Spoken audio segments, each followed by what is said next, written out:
Assalamualaikum warahmatullahi wabarakatuh. Selamat pagi anak-anakku sekalian. Hari ini kita belajar IPA dengan materi yang pertama pada bab pertama, yaitu besaran dan pengukuran. Pada bab besaran dan pengukuran ini, yang pertama-tama kita pelajari yaitu tentang pengertian apa itu besaran, jenis-jenis besaran, dan sebagainya. Adapun tujuan pembelajaran kita yaitu yang pertama dapat mendeskripsikan apa itu besaran pokok dan besaran turunan. Kemudian yang kedua dapat menjelaskan tentang ukuran. Kemudian yang ketiga dapat menjelaskan satuan pengukuran dan alat ukur. Kemudian yang keempat yaitu dapat menguasai materi besaran dengan fasih. Jadi 4 tujuan pembelajaran kita ini diharapkan dapat tercapai pada pelajaran kita hari ini.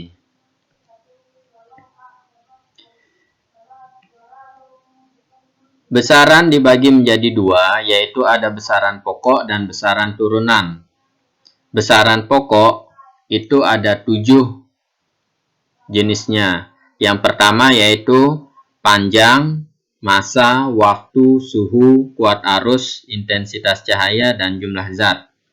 Di mana tiap-tiap besaran ini memiliki satuannya masing-masing, yaitu panjang satuannya adalah meter dengan simbol M, massa dengan satuan kilogram dengan simbol kg, kemudian waktu dengan satuan sekon dengan simbol S, suhu satuannya adalah Kelvin dengan simbol K, kuat arus listrik satuannya adalah ampere, simbolnya adalah A.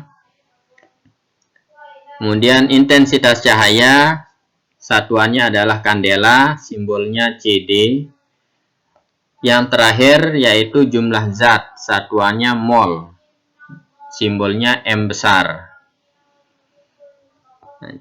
Jadi besaran pokok hanya 7 ini saja. Besaran yang ada di dunia ini sebenarnya sangat banyak. Nah, selain dari yang 7 ini, maka itu termasuk dari besaran turunan. Jadi kalau ditanya, besaran apa saja besaran turunan, berarti selain yang 7 ini. Misalkan kalau saya sebutkan kecepatan. Kecepatan tidak ada di sini kan? Nah, di sini tidak ada, maka kecepatan termasuk dari besaran pokok. Apa itu besaran pokok? Jadi besaran pokok merupakan besaran yang didefinisikan terlebih dahulu oleh para ilmuwan dan ditetapkan sebagai besaran pokok. Dari besaran pokok ini maka timbullah besaran turunan.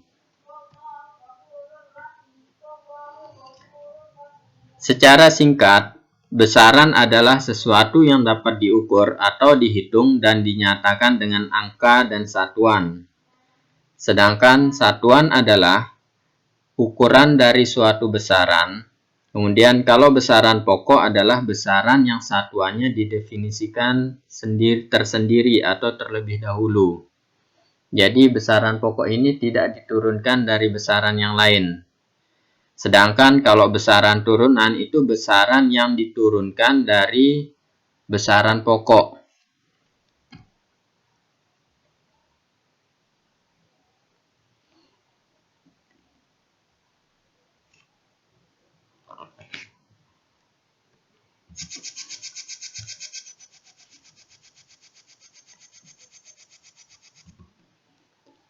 Adapun pengukuran itu sendiri yaitu membandingkan suatu besaran dengan satuan yang lain. Syarat-syaratnya yang harus terpenuhi untuk mendapatkan satuan yang baik dan tepat adalah yang pertama, satuan tersebut harusnya tetap, tidak mengalami perubahan maupun dipengaruhi oleh apapun. Artinya, satuan itu kalau sudah ditetapkan sampai kapanpun dan dimanapun ia berada, besaran tersebut tidak akan berubah. Yang kedua, satuan tersebut bersifat internasional sehingga mudah digunakan di mana-mana. Nah, yang kedua ini, maka satuan itu harus diakui secara internasional di negara manapun, baik itu Indonesia, di Malaysia, Amerika, di Arab Saudi. Jika kita menyebutkan satuan tersebut, maka semua orang memahaminya. Syarat yang ketiga yaitu satuan tersebut mudah dicontoh oleh setiap orang yang ingin memanfaatkannya. Ya, suatu satuan tidak dapat dikatakan sebagai satuan yang baik jika seseorang kalau mau menggunakan satuan tersebut mengalami kesulitan. Jadi harusnya satuan tersebut dibuat dengan mudah.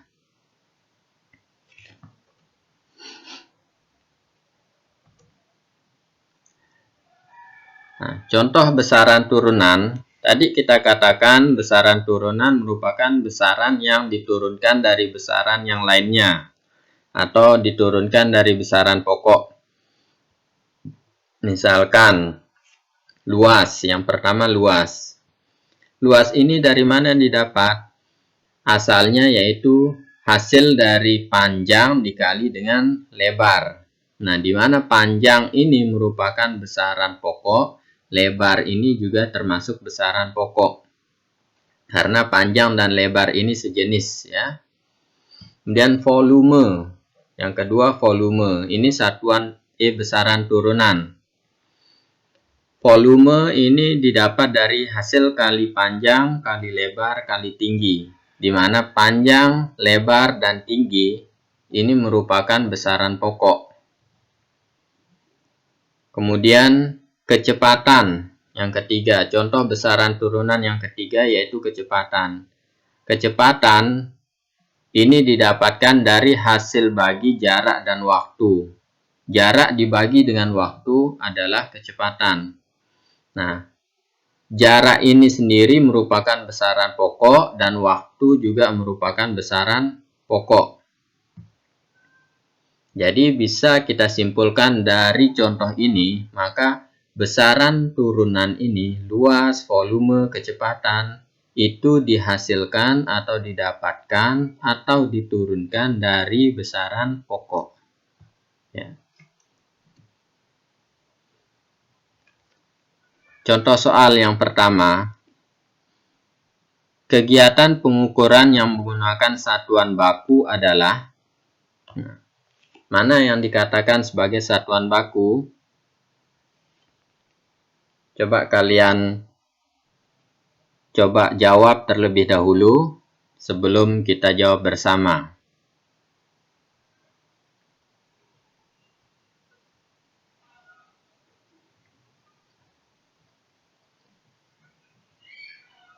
Bagaimana? Sudah ada jawaban? Kita lihat jawabannya. Jawabannya yaitu D. Panjang meja diukur dengan menggunakan mistar sehingga didapat satuan baku. Kalau volume benda diukur menggunakan gelas ukur sehingga didapatkan satuan baku yaitu meter kubik.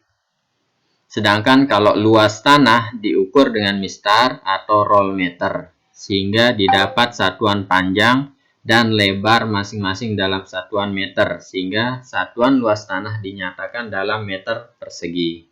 Jadi jawabannya yang D. Waktu dengan stopwatch. Kalau luas tanah kita ukur menggunakan tombak, maka tiap-tiap tombak itu memiliki panjang yang berbeda-beda kan? Maka hasil pengukuran si A dan si B akan berbeda karena tombaknya berbeda-beda. Kemudian volume benda diukur dengan gelas. Nah, gelas ini juga memiliki ukuran berbeda-beda. Ada yang kecil, ada yang sedang, ada yang besar. Nah, kalau volume benda diukur dengan gelas, maka hasilnya akan berbeda-beda tergantung dengan gelasnya. Kalau diukur dengan gelas kecil misalkan, maka volumenya bisa jadi 3 gelas. Kalau diukur menggunakan